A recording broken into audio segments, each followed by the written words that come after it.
Om Swastiastu, selamat pagi anak-anak, selamat datang di pembelajaran IPA kali ini.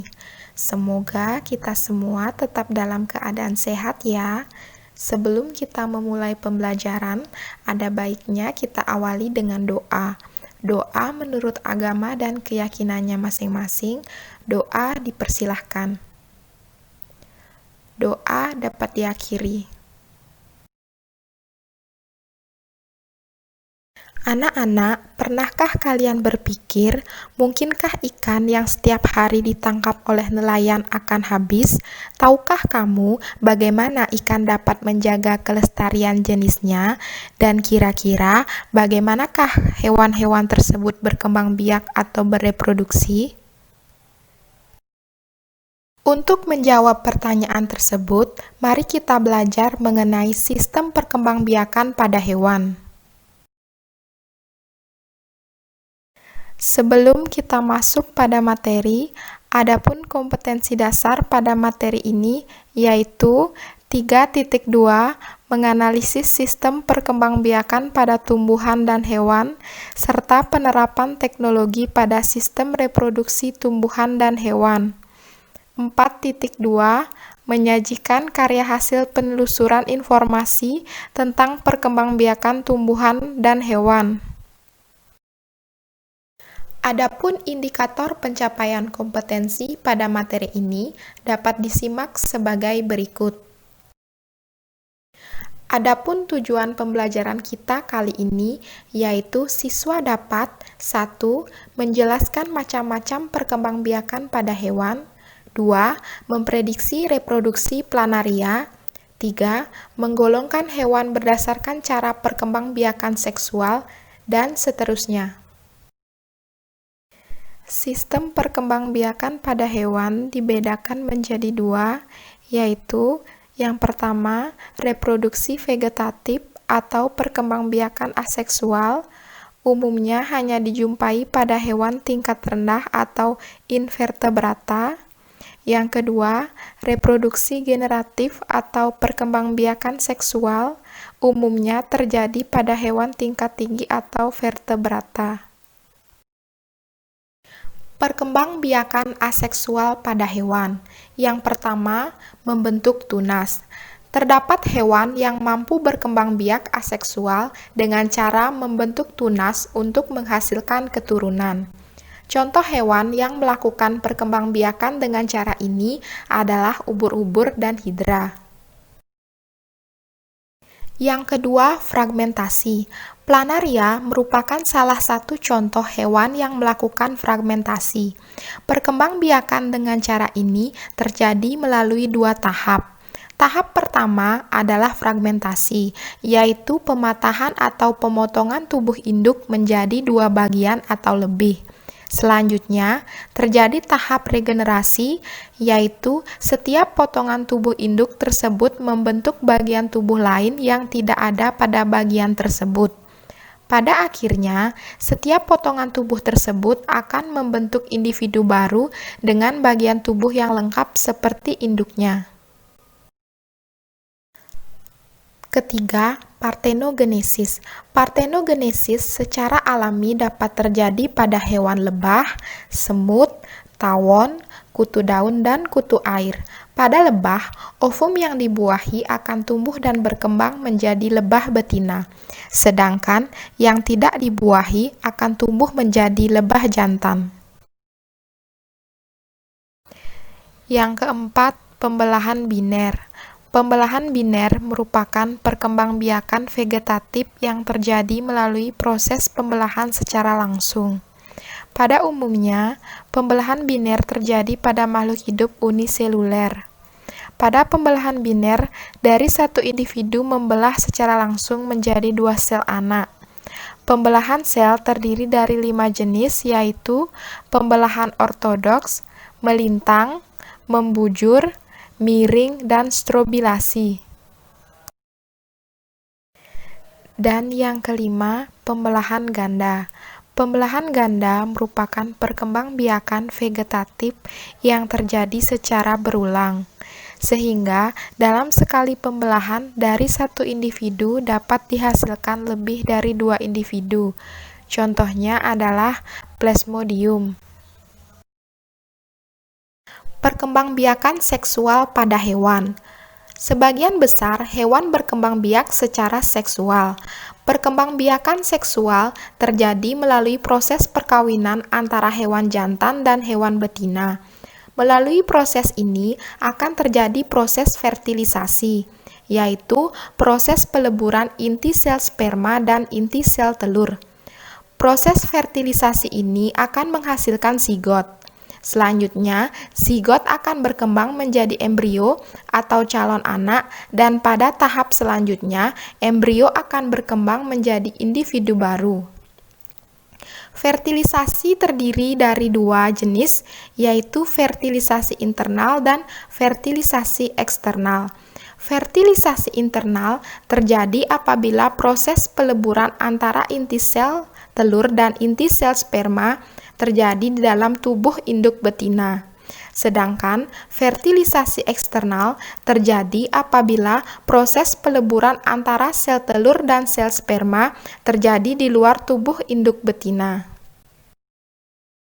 Berdasarkan cara perkembangan dan kelahiran embrionya, hewan yang berkembang biak secara seksual dibagi menjadi 3 jenis, yaitu yang pertama, hewan vivipar. Hewan vivipar disebut juga hewan melahirkan. Hewan ini memiliki embrio yang berkembang di dalam rahim induk betinanya dan akan dilahirkan pada saat umurnya sudah mencukupi. Embrio akan memperoleh nutrisi dari induk melalui perantara plasenta. Yang kedua, hewan ovipar. Ovipar disebut juga dengan hewan bertelur. Hewan ini embrionya berkembang di dalam telur. Telur hewan ini akan dikeluarkan dari dalam tubuh induk betina. Yang ketiga, hewan ovovivipar. Hewan ovovivipar disebut juga hewan bertelur dan melahirkan. Contoh hewan ovovivipar antara lain kadal dan sebagian jenis ular. Perkembangan hidup hewan. Setiap hewan memiliki tahap perkembangan hidup yang dimulai dari perkembangan embrio, proses kelahiran, perkembangan menuju kedewasaan, berkembang biak, dan mengalami kematian. Pada beberapa jenis hewan, telur akan berkembang menjadi hewan muda yang memiliki struktur dan fungsi organ mirip dengan hewan dewasa atau imago. Selama berkembang menuju kedewasaan, hewan muda tidak mengalami banyak perubahan pada struktur dan fungsi organ tubuh. Selama berkembang, hewan muda hanya mengalami pertambahan ukuran sehingga menjadi lebih besar. Perkembangan hewan tersebut disebut dengan perkembangan langsung. Pada jenis hewan yang lain, hewan muda memiliki struktur dan fungsi organ tubuh yang berbeda dengan hewan dewasa. Hewan muda tersebut kemudian berkembang melalui tahap tertentu sehingga memiliki struktur dan fungsi organ tubuh yang sama dengan hewan dewasa. Perkembangan hewan yang demikian disebut dengan metamorfosis. Metamorfosis dapat dibedakan menjadi 2, yaitu metamorfosis tidak sempurna dan metamorfosis sempurna. Perkembangan hidup ubur-ubur. Pada beberapa hewan, selama perkembangan hidup dari hewan muda menjadi hewan dewasa, terjadi perkembangbiakan secara seksual dan secara aseksual. Ubur-ubur dapat berkembang biak secara seksual dan secara aseksual.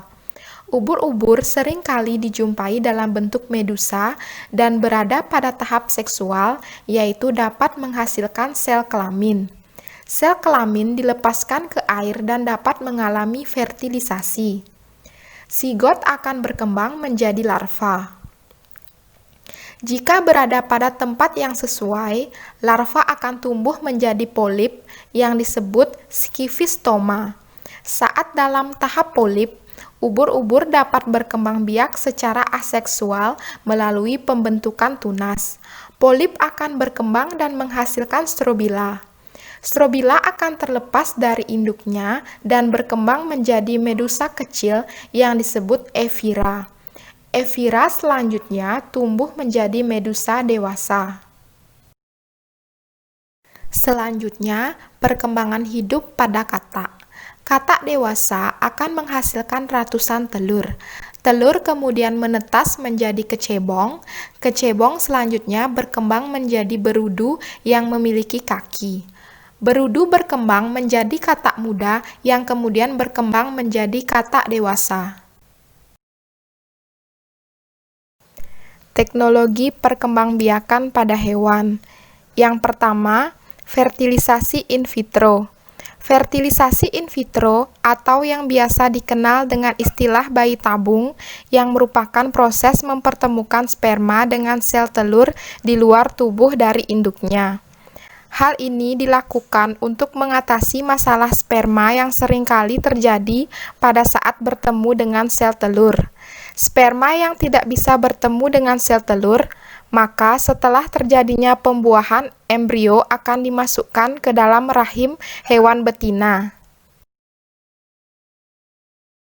Yang kedua, kawin suntik.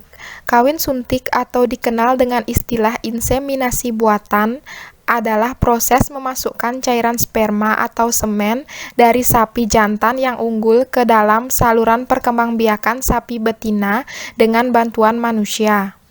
Inseminasi buatan memiliki beberapa manfaat, antara lain efisiensi waktu, efisiensi biaya, dan juga memperbaiki kualitas anakan sapi. Perbaikan kualitas misalnya sebagai penghasil daging yang berkualitas. Yang ketiga, cloning.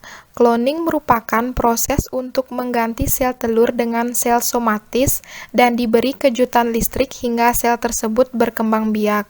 Setelah berhasil berubah menjadi embrio, maka embrio tersebut ditanamkan pada rahim hewan betina. Anak yang dihasilkan akan sangat mirip dengan induk yang diambil inti somatisnya. Contoh hewan cloning adalah domba Dolly.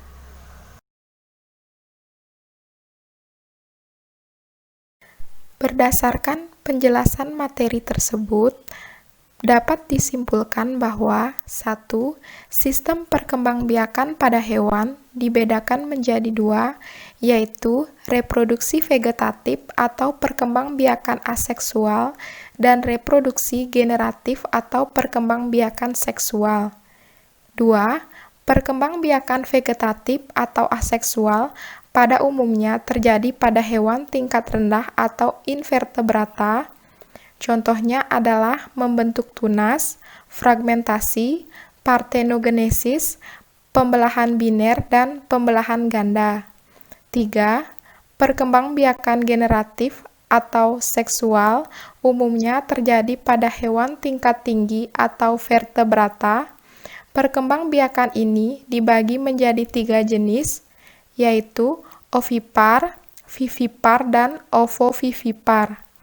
4. Contoh teknologi perkembangbiakan pada hewan yaitu fertilisasi in vitro, kawin suntik, dan cloning. Sekian penjelasan dari Ibu. Untuk anak-anak, semangat dan selamat belajar.